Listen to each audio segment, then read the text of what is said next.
Good morning, everyone, especially to our beautiful professor, Professor Kandari. Good morning. So today, we will discuss about incorporating source materials.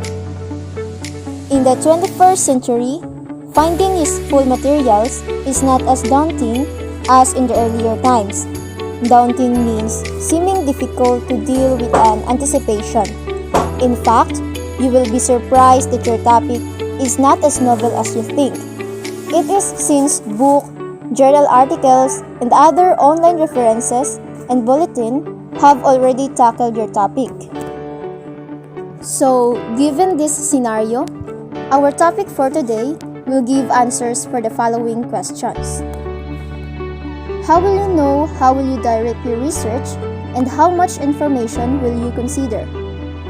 How will you effectively connect or embed available information to explain or support your claim prior to or with the evidence? How will your readers differentiate other scholars' ideas to yours? How will you make your sources works for you and other researchers? So now, let's proceed to our main topic, which is incorporating source materials. Incorporating source materials.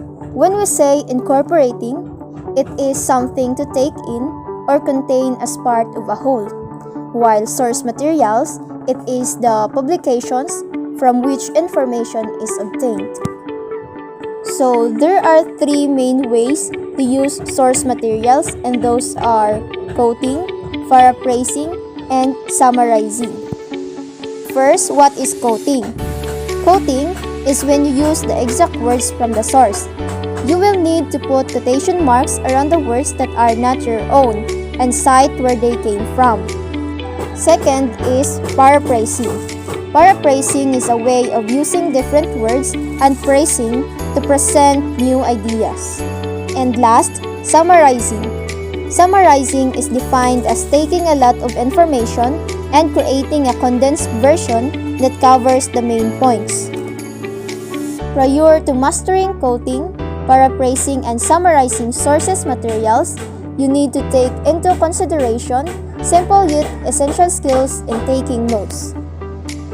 What is taking notes? Taking notes is the practice of recording information from different sources and platforms.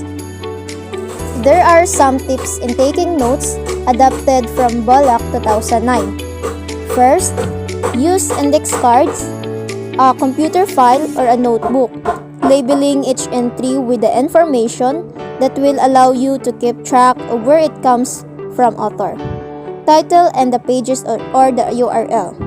You need not to write down full bibliographic information.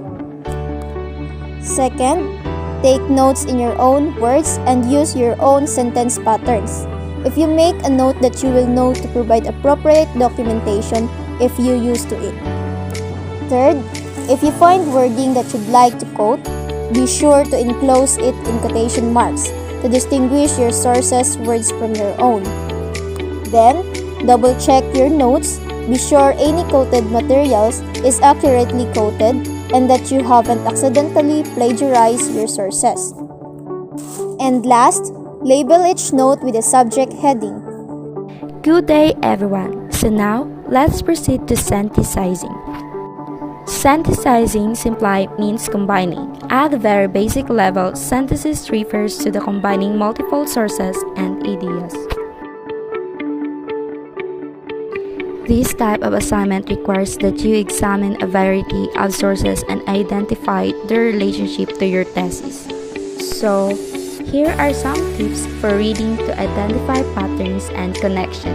Bullet 2009. First, take notes and jot down a brief summary of each source to help you see relationship, patterns, and connection among your sources. Take notes on your own thoughts too. Second, read all your sources with an open mind. Withhold judgment, even of sources that seems wrong-headed or implausible. Do not jump to conclusions. Third, pay attention to your first reaction. You will likely have many ideas to work with, but your first thought can often lead somewhere that will find interesting. You may opt to do free writing, clustering, or listing to see where your thoughts leads. Think creatively and pay attention to thoughts that flicker at the edge of your consciousness as they may be well productive. Fourth, be playful. Good ideas sometimes come when we let our guard down or take ideas to extreme just to see where they lead. And lastly, keep in mind your rhetorical situation. Have you found out? Now, let's talk about also the in-text citation techniques. An in-text citation is the brief form of the reference that you include in the body of your work. It points the reader to the source so they can see where you got your information. In-text citation most commonly take the form of short parenthetical statements indicating the author and publication year of the source, as well as the page number if relevant. Example of citation is APA-style in-text citation. Include an in-text citation when you refer to summarize, paraphrase, or quote from other source. For every in-text citation in your paper, there must be a corresponding entry on your reference list. Remember, it is important to draw on the work of experts to formulate your own ideas. Make sure that your sources are cited properly. Backing up your points with evidence from experts provides support for your argument or thesis statement. You are contributing to a scholarly conversation with scholars who are experts on your topic. When writing a paper where you're using source materials as evidence or to address the counter-argument, you'll need to cite your sources to give credit to the authors that wrote them. So, any question? Before we end our discussion, I have a question here. When writing a paper, why do we need to cite our sources? So please answer, and I want to read at least 3 answers. And that's all for today.